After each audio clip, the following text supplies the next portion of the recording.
This is the Aussie NFL Fantasy Show. You know how sometimes the first play of the game can be a real tone setter? Aussie. Yeah, I basically just went with Ashton Jen Teabag. NFL. He's not a walking 7 for 70 as I learned last week when he went 1 for 5. Fantasy. I'd probably lean towards taking Henry maybe ahead of McCaffrey just because of what I've seen. The Aussie NFL Fantasy Show. Loading.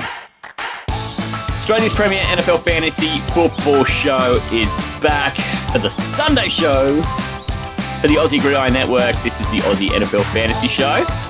It is the best show of the week in so many ways. We get to do a whole bunch of stuff for our mate Joe Public out there trying to win their fantasy league, and to help me guide the way through it is Australia's finest fantasy analyst, Taylor Goodall. Mate, welcome back. Matty C, we are so back, like Dak, who kicked the Packers defense straight in the sack and the crack. Let's go. I was actually wondering which one you were going to settle with, crack or sack, and I love that you went with both. My heart. I'd never settle for anything less than a sack and a crack, Matty C. You know me. What do you mean, or sack or crack? Can't we just have Porque no los dos? Yeah, the word "or" is not in my vocab. You know that. Well, and, it could be us two or a guest, but it could be us two and a guest. Let's bring our guest in. If you didn't catch the Friday show, Adam O'Grady, excellent fantasy player, been with Taylor and I in a league for at least, it must be almost 10 years now, but also champion commissioner of the Juicy Prune Cup, and a wonderful mind of all things fantasy. Adam, welcome back, mate. How are we? Ready to roll. Mate. We're so great. Thank you so much for joining us on the Friday show, too. We had a blast. Mate, we put you through the 5 questions. We put you through breakouts. You even had a go at the tipping points segment.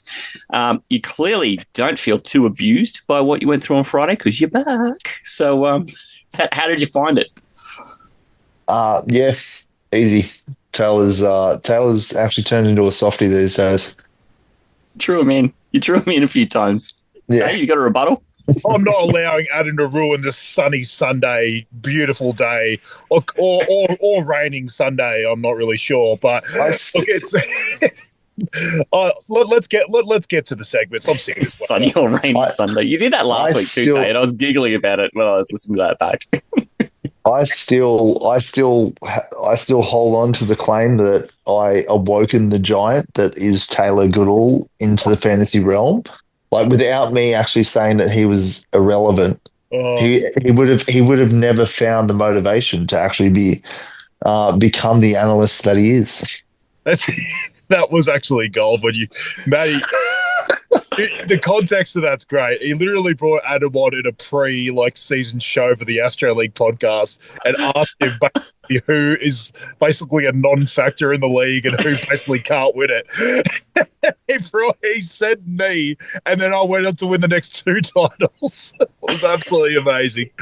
And I think I quoted that quote like every week. It was like on my dartboard, just pegging a fucking dart. You're giving it to ads every week. Every week. Every time a player went well in your team, be like, he doesn't look so irrelevant now. If that's what he wanted, he got it in fucking spades. Because I think I brought it up every week. It's a classic O'Grady move, isn't it? Oh, that was good. Just completely deviated your entire life into podcasting in the NFL. And then all you need to do is pick yourself to not win now, mate. Maybe that'll finally get you a win. Yeah. Nah, whoa. Let's not go too far. That O'Grady bloke's irrelevant. He is shit. Let's see what we can start here. It is a real treasure to have you back on the show. The Sunday show is a bunch of fun. You've been through with us a couple of times, different iterations of this show, and it's always fun to get to talk to the public and get into the mailbag. We'll drag that one in a minute, but then we're also going to do starts of the week, and I've got a little update there. I had a reasonably good week there, and up until 2 minutes ago, before we kicked the show off, I'd forgotten that I actually won that damn segment last week. So I'm going to be a little painful when that scoreboard comes up because I've forgotten about that. But in the meantime, look, I'm going to drag the mailbag straight in. We'll get into helping the fantasy owners out there. Surely you must have questions. Please reach out to us. When Tate and I get asked about fantasy advice, we are not backwards about coming forwards at any stage. Get your question read live on the show. If you've got a mailbag question, or if you're really keen to just get on the show, we'll make it work. At Aussie NFL Fantasy on Facebook and Instagram. First one comes in from Juice_Sexbomb. I feel like that's timely. Mate, lost neighbours and Tyreek Hill. Would you do this trade? CMC out, Gibbs and AJ Brown in. Yes. Yeah? In a second, in a heartbeat, bang. That fast? Yeah. Yes. I don't even explain why. He's just the answer is yes. Why? Because yes.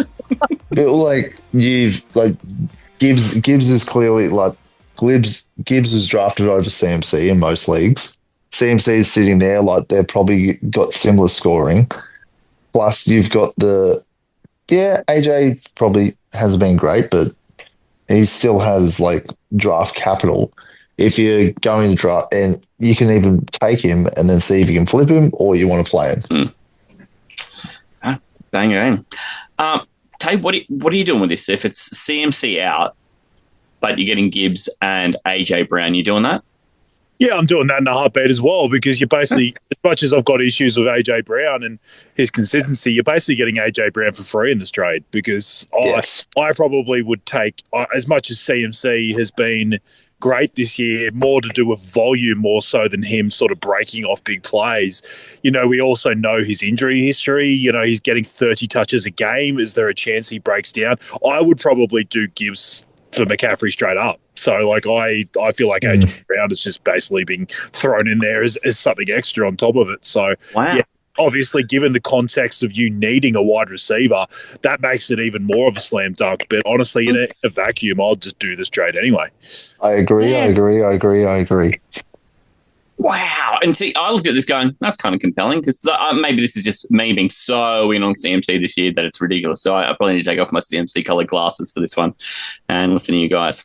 Yeah, I completely agree with Taylor there. It's you're basically getting a free player with AJ.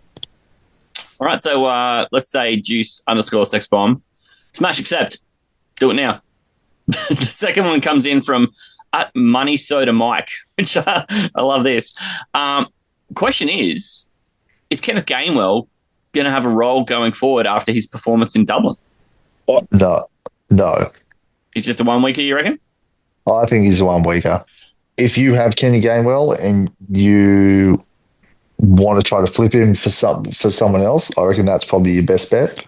I don't believe he's Warren's clearly going to be at least a 70% snap count in that offense. At the moment, Rodgers trusts him, Tolman's trusts him. Plus, you've got Johnson sitting in the background just waiting, which is a 3rd round pick, who's clearly not going to sit the whole season, even though it seems like they hate him.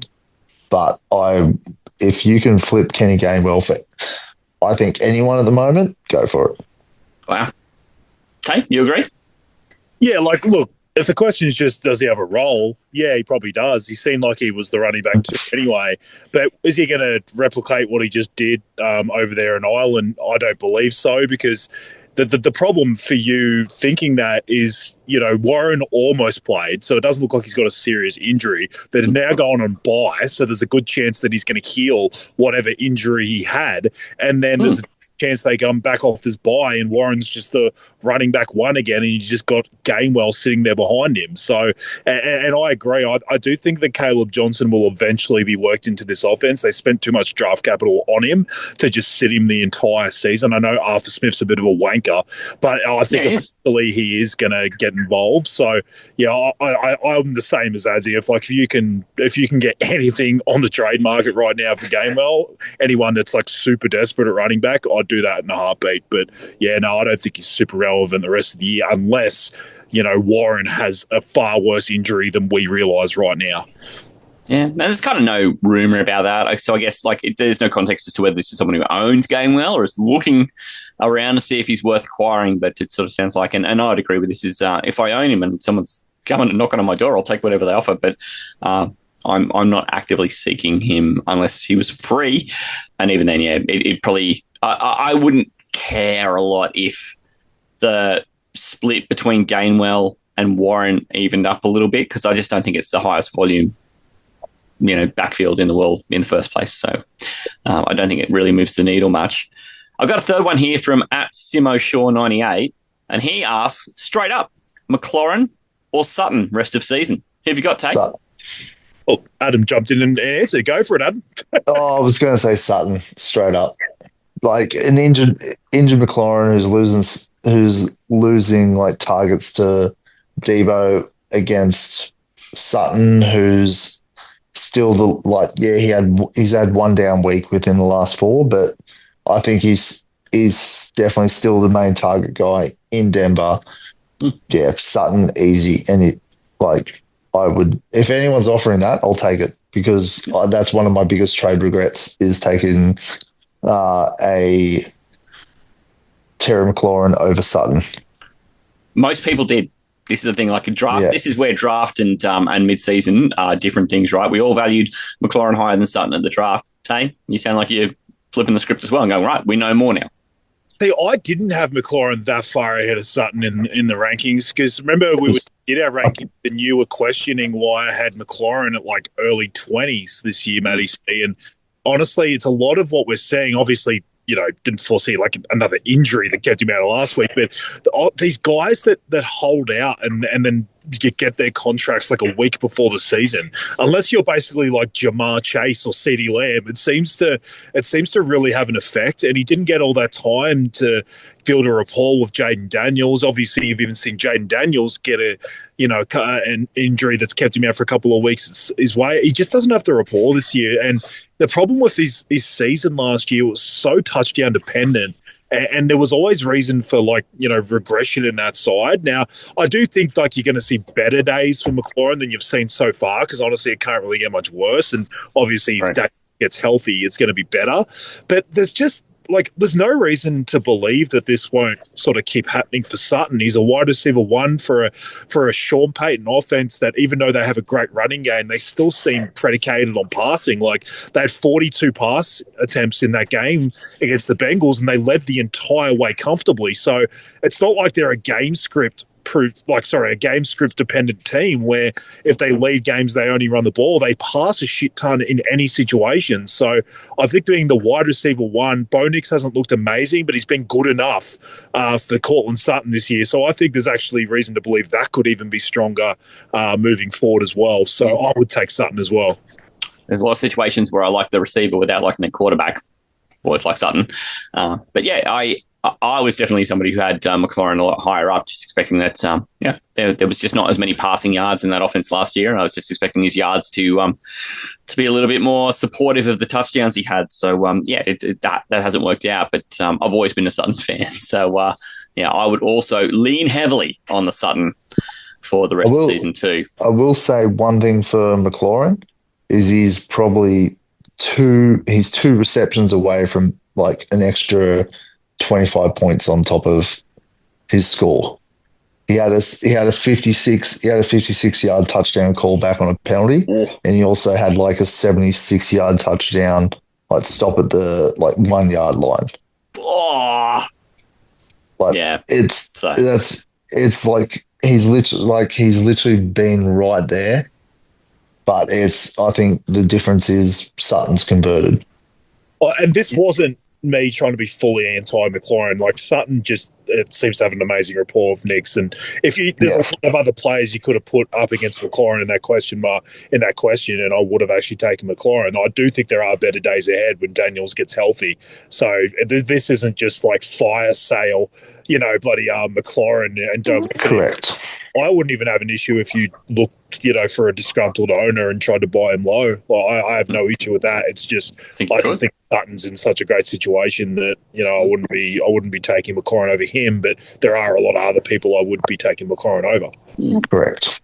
Okay. All right. So Simo Shaw 98 solved. Keep your Sutton stocks, and if you don't have Sutton but you've got McLaurin and that offer's on the table, take it. Fellas, that's the mailbag for this week. I'm so chuffed to get us into the next segment. It is time for Starts of the Week. Born in the heart of the earth, shaped by fire, wind, and time itself, this trophy is no mere prize. It is an artifact of legend, passed through the hands of kings and conquerors, scholars and sages. Its worth measured not in gold, but in the wisdom it bestows. Now it rests with us, the chosen stewards, entrusted to guard its legacy.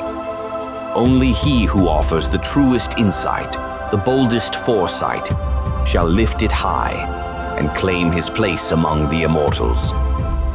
This is the Aussie NFL Fantasy Show, Starts of the Week. Last week, Tay, I'm feeling a little bit plucky because last week a couple of things went right for you, boy. You are. Oh, yeah, isn't that kind of funny? All of a sudden, Matty has half a decent week, and here he is spruiking it away like, yeah. Anyway, no, you can't expect me to not be pretty plucky about that. I started 2 tight ends, so I feel pretty smart, mate. So we both captained a tight end. You played 2. It was the week of the tight end. It was the week of the tight end. And so we'll recap the scores. Brendan had first pick for the World, and he ended up with a team that looked like Drake May, Jackery, Krosky, Merritt, Jalen Waddle, Zach Ertz, and Trevion Henderson. He ends up getting 23 each out of those Patriots, Drake May and Trevion Henderson. But then the rest of his team only goes and winds up throwing up about 20 extra points. So it's up on 68 points. Tay, you had Caleb Williams, Trey Benson, Michael Pittman, Hunter Henry as your captain, and then we got to be golden as your flex.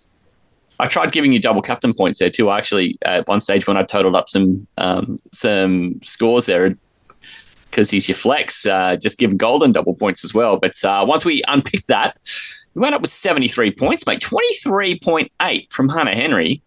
Mate, that's a great call. Yeah, he got the touchdown. He didn't have a lot of volume in this one. It was mainly because they were just boat racing Carolina, so there wasn't a lot of passing volume to go his way, but him obviously getting that 30-odd yard touchdown. He also got pulled up short on another cat. Oh, my God. A B's dick, or a Matty C's dick, as we like to say on this podcast, away from a second fucking touchdown. So that wouldn't have meant that I won anyway, but it just would have been, extra feather in the cap on the Hunter Henry call. So, I was happy with the call, and it was. I definitely will have worse captains the rest of the season. I can guarantee that. Yeah, happy with the call. Well, might you be? Mate, I had Jordan Love, who early on didn't look like he was going to do much, in the second half kind of exploded. I got 2 touchdowns, so Dallas got it. And Brenton Stranger was my captain, and he didn't blow the barn doors off, but he got 10 points plus a bit of change. So when you captain that, it turns it into 21.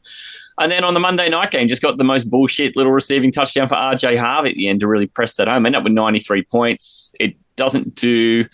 Like, the extra points here don't do a heap for me in terms of the aggregate between myself and World Team, but it means World Team and I are tied on 7 competition points, and World Team still has a little edge in scoring on me. But Tay, comfortably at the top, 10 points. That is a full week where whoever wins this segment, if it's not you, can't even take you down if you come last. You've got a little bit of buffer, mate, and you've got 334 competition scoring points to go with it. Still feeling pretty good? Yeah, I've been compared to sort of the way I started last year, it's obviously been a lot smoother. I haven't really had, I'm just gonna ruin myself by saying anything positive, because obviously it's gonna fucking jinx me for this week. But it's been one of these years so far that I haven't really had weeks that have blown the barn doors down either, but I haven't really had super low weeks either. So my worst weeks have basically eventuated in me getting second and still getting 2 competition points, or I've won. I haven't actually got third yet. So been a super consistent year so far, but obviously things can change super quick. Yes, well, I was going to say you haven't got third yet. Until now, Tay, I've got the draft order selection this week, and I feel like I've got the secret sauce. I feel like I purposely did the order that none of us had done last week, because I felt like we'd sort of pick from the other 2 spots and not this one. So I feel like we've at least all gone every spot so far. So it'll be interesting to see where you go with it.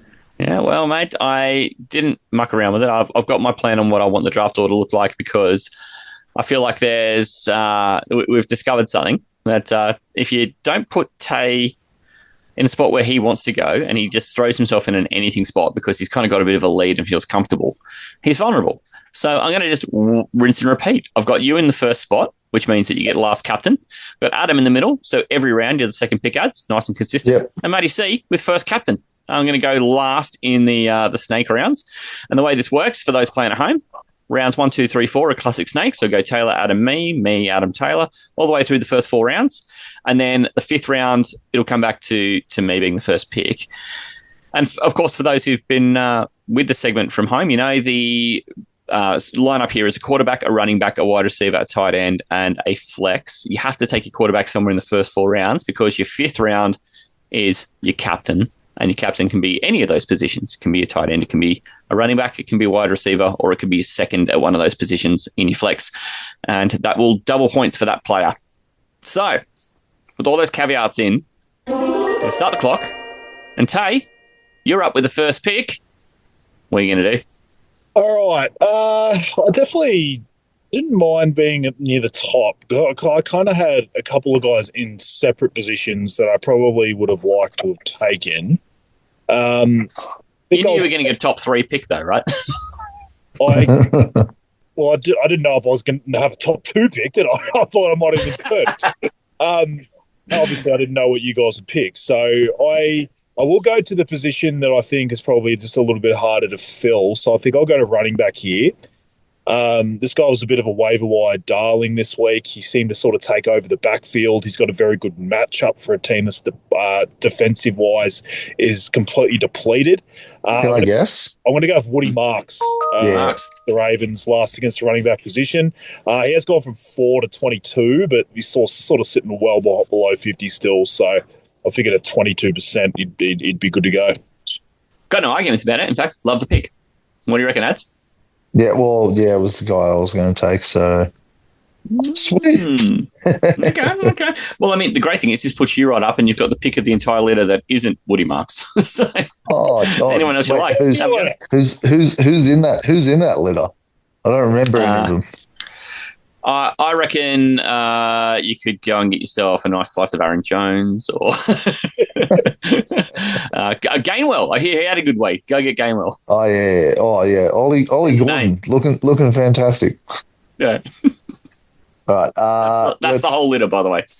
Look, I'm gonna go down the line with a wide receiver here.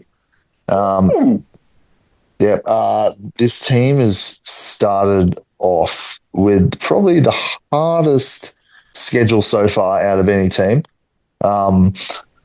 And I believe he is he's taken over as the number 1 receiver in his in the wide receiver group. I'm going to go with Alec Anamano. Nice. Mate, I purposely didn't write him down so I didn't have to say his name. Yeah.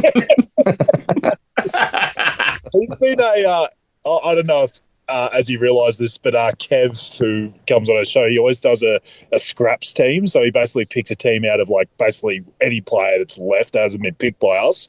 It's not like for the scoreboard or anything. It's just more so Kev can talk shit during the week. I swear he's picked AM and all 4 times. He fucking loves him, but Kev always picks rookies. He just loves that shit. But yeah, I just found that funny that he's going to actually finally have a week where he can't pick him.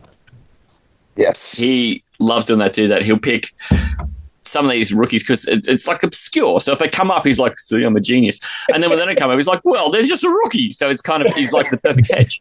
He's found the secret sauce. Yes, yeah. And AM Manor is currently starting 23% of leagues. He is on his way up, but mate, he's far from a short start for most people.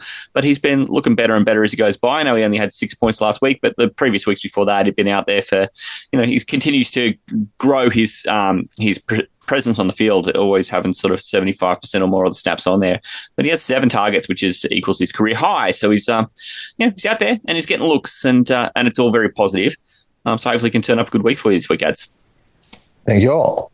Thank you. Mate, I am going to go in and take a wide receiver as well. and I was kind of looking around who's got a shitty matchup where I can just really kind of go and bash up on a bad team. And I thought that after a couple of lean weeks, I might just go back and try my hand with a bit of Wandale Robinson again. Yeah. They're up against New Orleans. He started 32% of leagues. He's had some lean weeks, but mate, he keeps on getting targets. So I'm kind of in. And a dart, I don't think is a completely hopeless piece of shit the way Russ is. So I just feel a little bit more confident. I wrote down Wandale on my list, and I don't know why. I didn't know what order you would pick, but I was like, I just pretty much circled him for you. I don't know why. When I wrote him down, I'm just like, I just feel like that's a Matty C guy. I don't know why. I wrote him down with the knowledge that I felt like there was almost no chance I'd get him anyway. So I just thought it'd be funny just to have him there. Yeah, well, and as it is written, so it shall be done. You captained him 2 weeks ago, didn't you? Yeah, and he only scored me 4 points. It was fucking an absolute travesty. But I think that offense very different now without Malik Neighbours. They'll have a whole week to work their package out around how that offense is going to work without him. But look, and Dart, not a chump. So we'll see how that all runs. This gives me a great opportunity to just go back and get my tight end, because I think that's going to be a difficult position to find anyone who's super, super useful, and they're all going to kind of be a bit the same, so I might as well get the bloke I like. And I haven't spoken about him in breakouts. Ads, you twisted my arm, and I want a piece of Dallas Goedert back in my team like I did last week, because my team's half tight ends, and I'm going to go and get him against Denver. 32% started in an offense where, mate, he's certainly a focal point. So I'm taking Dallas Goedert with my number 2 pick. Might have stolen Adzi. Oh, fair call. I'm back on you now, brother. I'm hoping he does well, but I might also go tight end here as well. Just to jump in straight after you. Oh, dry him up. Make sure Taylor gets a real basket of assholes at tight end, mate. That's the way to do it. I'm going for the guy who has the sexiest rap album out there at the moment. Darren Waller. Started in 5% of leagues up against the Carolina bucket of arseholes defense. Like it, Tay? Yeah, he was my breakout tight end in the breakout section. So yeah, I hate the pick. So I went and picked Adam's pocket. So his response is to go and pick your pocket. I fucking love that. Yeah. Dumbo.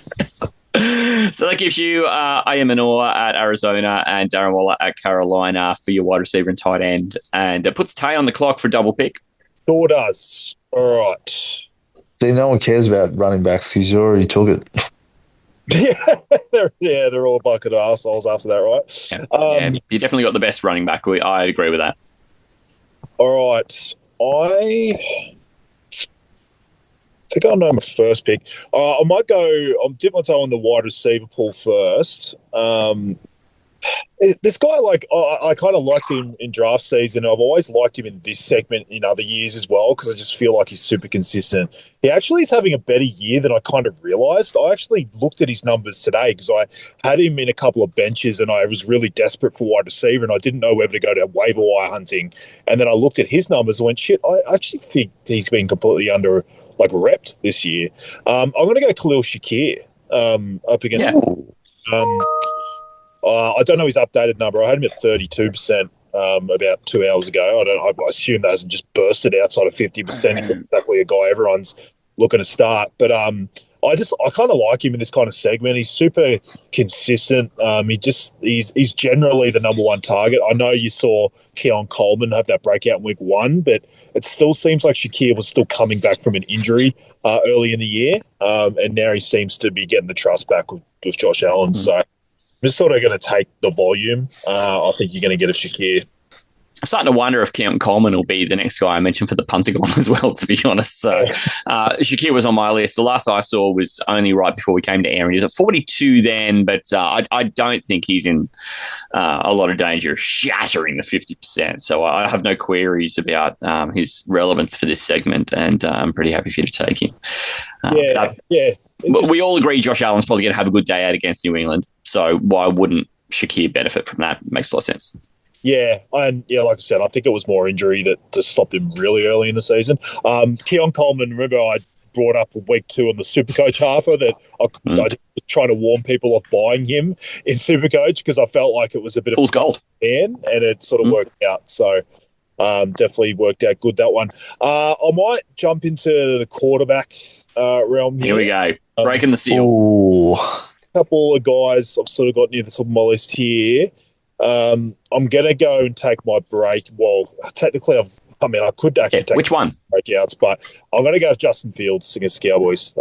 Just, my God, that defense is so bad. Like, I cannot even begin to explain. Like, I feel like I've sat here on this podcast or the Supercoach podcast and just torn shreds off the Cowboys defense, and they never, ever seem to make me pay for it.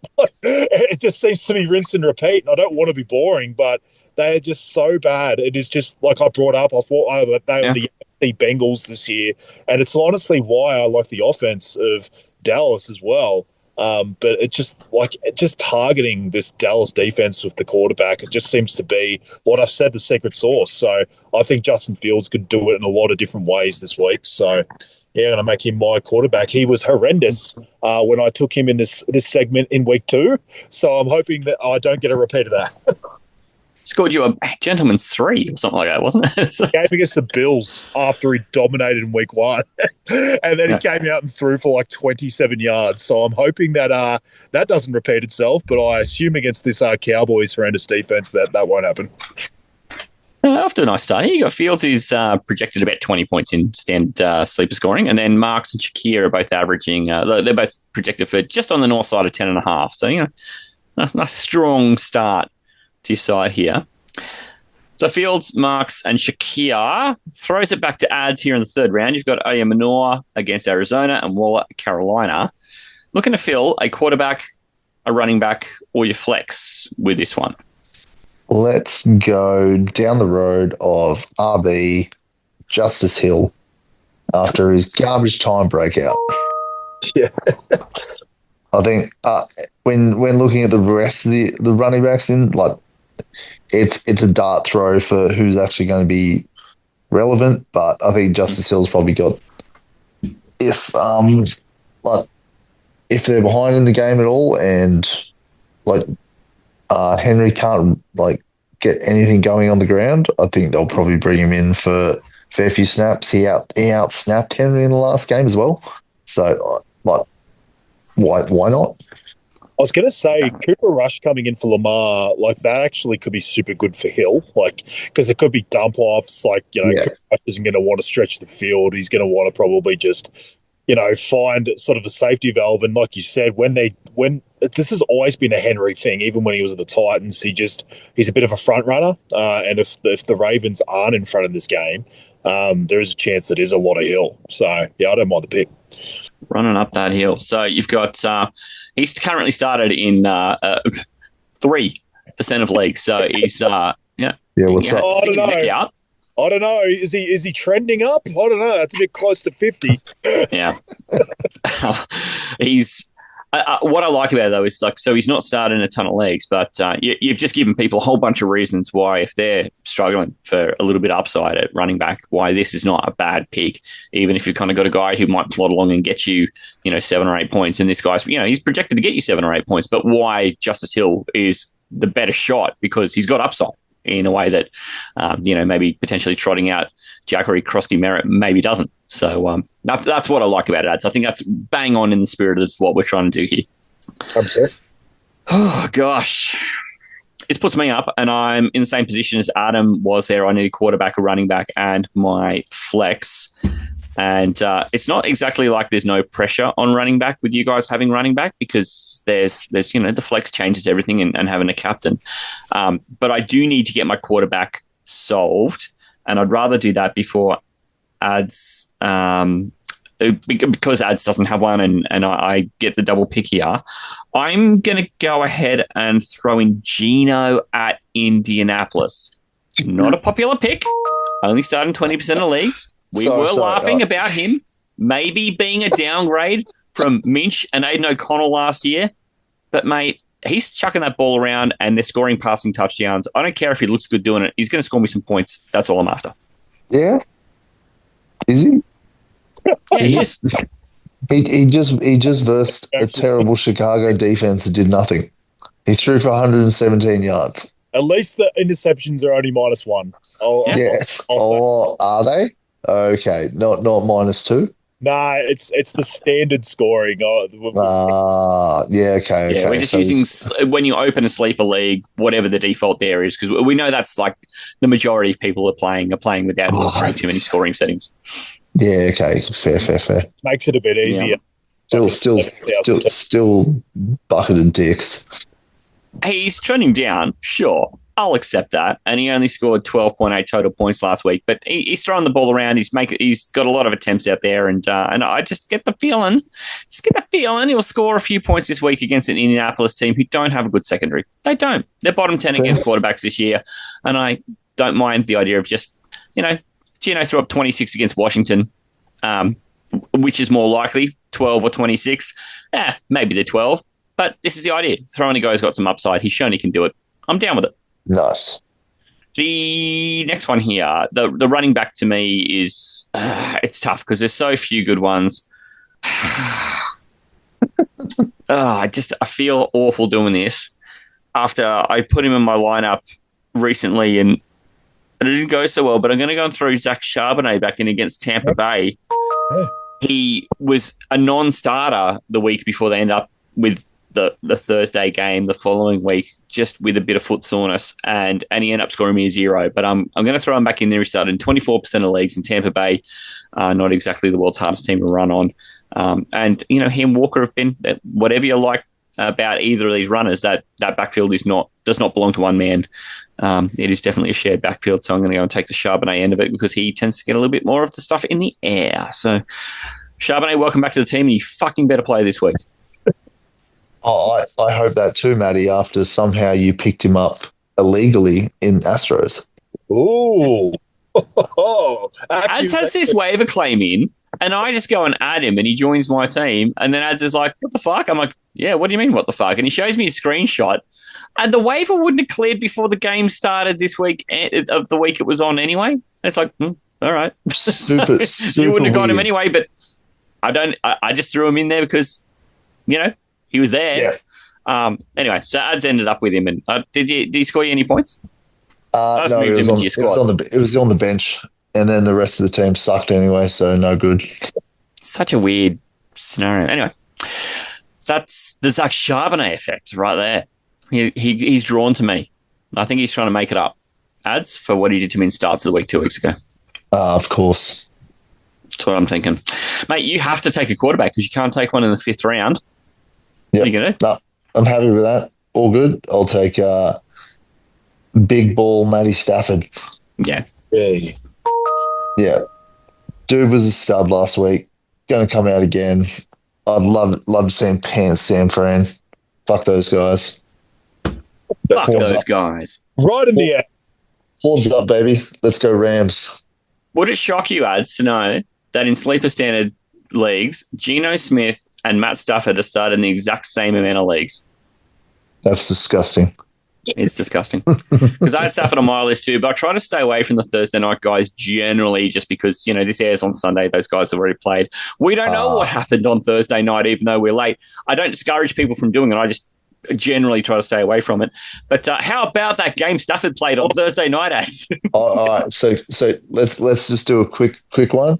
And like, oh man, it was so good. And now edit. Oh, no, shocking. Remember that lightning or sunny or like moon, like really, really clear game that they had? Mate, he got the same amount of points as Joe Burrow. He had that great average poor game. Yeah, it was fantastic. He scored anywhere from 1 to 4,000 points. You're going to be so pissed if he comes back with a 0.5. Oh, I tell you, you'll be so wrong. Missed the range. Or a 4,001. Suck it, Tay. I know. I really left myself open there to look stupid. You can tell we're getting to the end of the second show of the week. It's going off the rails, mate. I like Stafford too. I had him on my list, and he was the first quarterback I wrote down. So I'm not surprised the Ramboy is back to take Stafford. I actually really like that for you, mate. And hopefully he'll get you enough points to rinse fucking Taylor. Hells yeah, best part, right? Because this segment is 2-on-1, Tay. We're back to it. Yeah. That's what worked last year. It's 2-on-1. back to his tactics of last year. All right, so you're in a unique position where you can take a tight end, or you can take a position that you've already got a player in that's not quarterback, and then save your tight end as captain, like last week. I think I'm going to go back to the well here. I've just rechecked him. He's still just under 50%. I'm going to take Hunter Henry again. Yeah. Like on paper, it's not as good a matchup as last week, but where I think it might actually be a little bit better for him is because the Bills are obviously going to keep up on their end. So I feel like it could be more of an offensive game or more of a passing script for Drake May for Hunter Henry. I'm going to take Hunter Henry. I'm basically doing all the analysis I did last week, where it felt like Drake May was really targeting him and he had such a high target share in the offense. I feel like it could go back to that again, but obviously with more passing attempts from May. So I'm going to try and go back to the well and Hunter Henry. I like it. He had a really nice week last week, and mate, look, he started in 47% of leagues and it was up 2%, and he's trending so slowly up that I just don't think he's any danger of shattering 50%. He might nudge over it and just get a little Matty Cedic over that line, but mate, I'm pretty comfortable with you taking Hunter Henry. All right, so it goes back to Matty C. Back to me. Mate, I am going to go head-to-head with you on this game, and I want to introduce a water bet. I say in week 5, Stephon Diggs has more fantasy points than Hunter Henry against Buffalo. See, I'm not going to take that because I literally have Stephon Diggs second on my wide receiver list, and I have it written down as his snaps have gone up every single week. He's up to 63% this week. He had over 100 yards last week. I like him this week. I probably wasn't going to take him as my captain only because I've got the piece of that passing offense already. But I kind of don't want a water bet because I like Diggs too. Well, I don't have any words for that, but I do have a sound effect. To be fair, I have been bullied into a water bet before with fucking McCarthy. And it worked out so well. Your kids took so much joy in covering you in water. It was the best. Yeah, it was the best. No, I'm not getting bullied in this one. I'm not accepting because I actually think Diggs is in for a good game. It's fine. It's fine. I'm just going to change my taunting from everybody else who I play against this week just to you in every league we're in. I'm just going to throw a few chickens up in every group chat every hour on the hour. That sounds like you. Yeah, it does. Ads. I want you to pick the best captain that ever was a captain to be a captain. Captain. If there was ever a captain to be a captain after there was such a fumble of a performance from a guy that replaced him, it's got to be Alec Pierce. Yes! Come on, Alec Pierce. Mate, after Adonai Mitchell fumbled the ball over the line, gave away a safety, then does the most horrendous holding call to call back a touchdown. That guy's never touched it. His snap count has gone down to 0. And Alec Pierce, after he comes out of this concussion protocol, bang. He's tracking to be back as well, which is a good sign. Yeah. Because you look at those two calls and like Daniel Jones had a down week, only scored 10 fantasy points. You put those two touchdowns back in the ballpark, Daniel Jones is still like top 3 QB. And 100%. Whereas probably if Alec Pierce was in the game, bang, both of them in there. So I'm all over Alec Pierce this week. And of course, they're at home to Seattle. Alec Pierce started in a shattering 1% of leagues. What's incredible is your most started player is only 23%. So you've really lent in to the iffy guys, and I endorse this message. Thank you. Fucking love it. I hope he just goes out and bags like a 20-piece and you double that up, mate. I fucking really hope so. Just for the good of the podcast being, I believe they're playing the Raiders, not the... Raiders! Sorry. I had Gino in my mind. long time Seahawk. Yeah, he's against the Raiders. I was actually thinking in my head, I'm like, oh, that's a tough matchup. No. Well, even then, it isn't really because wide receivers and quarterbacks score at will against Seattle, so it's fine. But Las Vegas Raiders, arse, solid sandwich. Alec Pierce, put him down for 3 TDs. Oh, 4. Easy, yeah. We come to Tay. He gets the last pick, Mr. Irrelevant. And you're going to get to double up your irrelevant player, Tay. And where are you looking in the chicken coop with all you chickeny chickens? It's actually going to be running back again. I know we talked about that we thought it was Barron, but it's actually 2 guys I'm tossing up between, but one of them's more of a question mark based off what like the reporting is of the running back 1, and so it feels like more iffy, like I'm taking a shot on like health in front. I do believe that this would cause the running back 2 to get more volume just in general, because you feel like the running back 1 is at least iffy even if he plays. But I think I might, given the game script of this game, I think I might actually go back to your boy from last week, Matty C. I think I'm going to go RJ Harvey. And the thing is with this Eagles matchup is, on paper, it's not good for a running back, but where I think RJ Harvey might be used more again this week is if they're down. I think that's actually a better game script for Harvey than Dobbins. I still think Dobbins will obviously be the running back 1 and get most of the work on the ground again, but I feel like they could go and revert to the quicker, younger back in a game like this against Philly, especially if they're behind. So I just think he was utilised more as a way to sort of get him more involved. I still love Dobbins. Like, this is definitely not against him, but I feel like there's a chance that RJ Harvey could catch a few passes in this game and sort of be used in catch-up mode. So yeah, I don't think this is a bad matchup for a guy like him this week. With 6 for 60 and a touchdown a game, they were well in front. Then some rushing yards for about 40 or 50 yards too. So it doesn't seem to matter if they're trailing or ahead. He just seems to be working his way in there, and there's enough offensive volume that he and Dobbins can both coexist. So in terms of just going for a safe guy with a floor who then has upside, he's a great pick.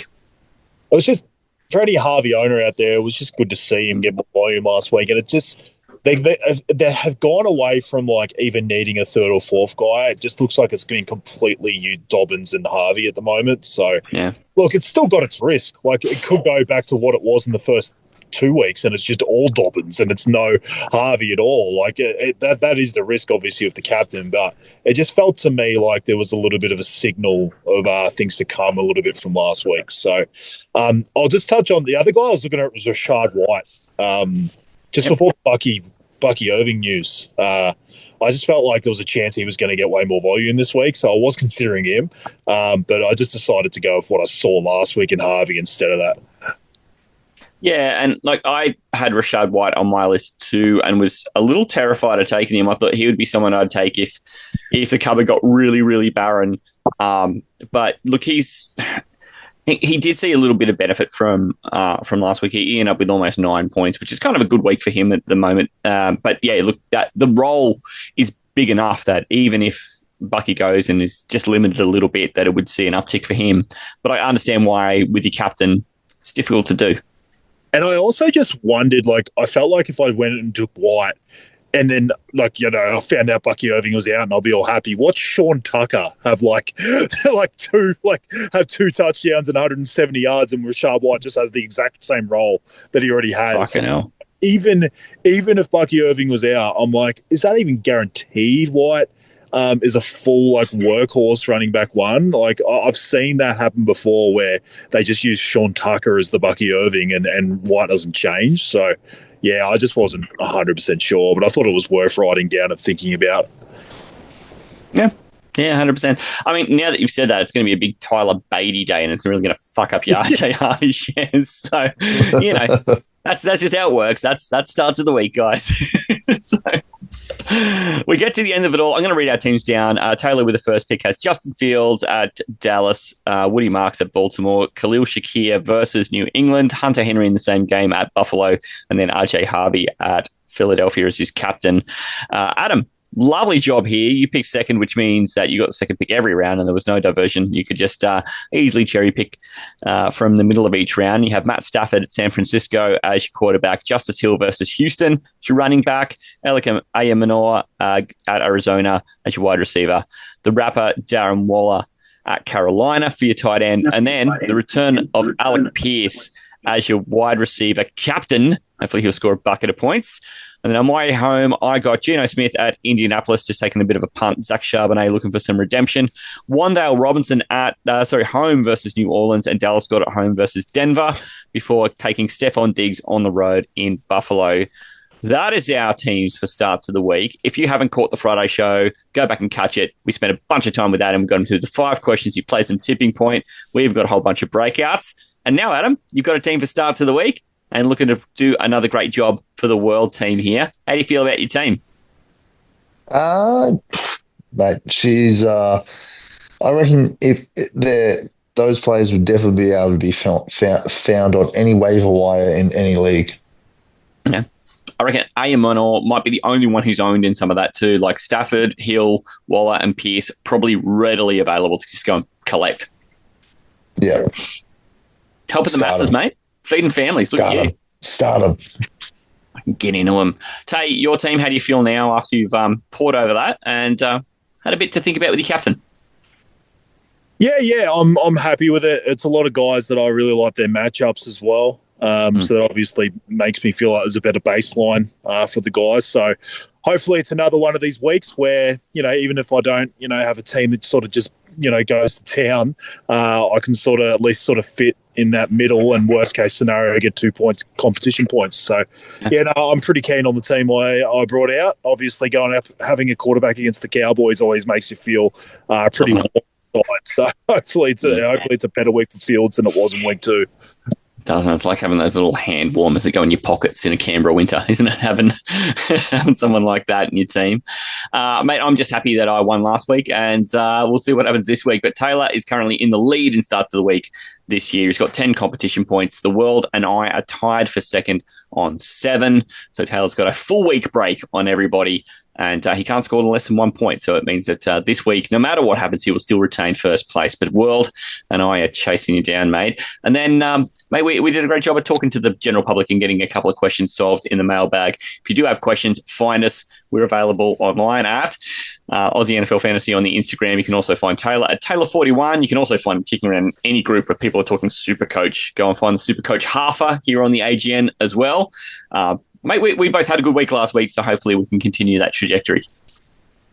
Yeah, absolutely, mate. I had an absolute fucking shocker of the first 3 weeks. So It was actually good, especially for the podcast. Maybe the solo pod did me some wonders and got me thinking a bit more. But yeah, look, in the end, it wasn't a great start for me, but it was good to sort of basically half my rank, my season rank last week with a pretty good score. So hopefully I can keep that trajectory going. And you're kicking massive goals in the Supercoach at the moment, mate. So it's been a great year with the podcast. Honestly, the support we've had for that podcast has been immense, and we're giving away a jersey for the league that's got over 300 people, 300 players in it, mate.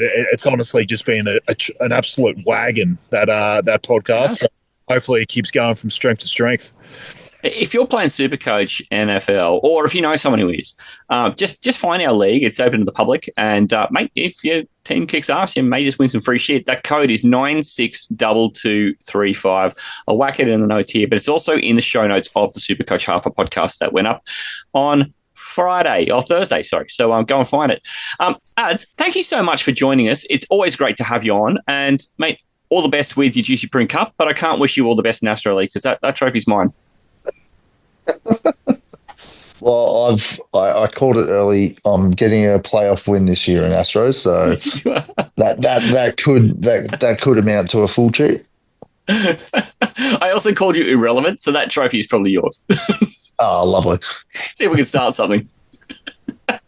No worries. Mate, all the very best. It's been great to have you on, and we'll catch you next time around. In the meantime, everybody, all the best in week 5, the first of the buys. We'll be back for week 6, where we've then got the Vikings and the Texans on a bye. We'll catch you all then. Hooroo! Hooroo. Hooroo. Ciao. Ciao, ciao. the Aussie NFL Fantasy Show, thanks to the Aussie Gridiron Network, Australia's home for NFL and Australian gridiron content. Discover everything the network has to offer, including G'day Gridiron, Pastry Press, NFL, and Aussie Gridiron Today. Buy merch and win free stuff. Visit the mothership at linktree/Aussie Gridiron Network. Hooroo!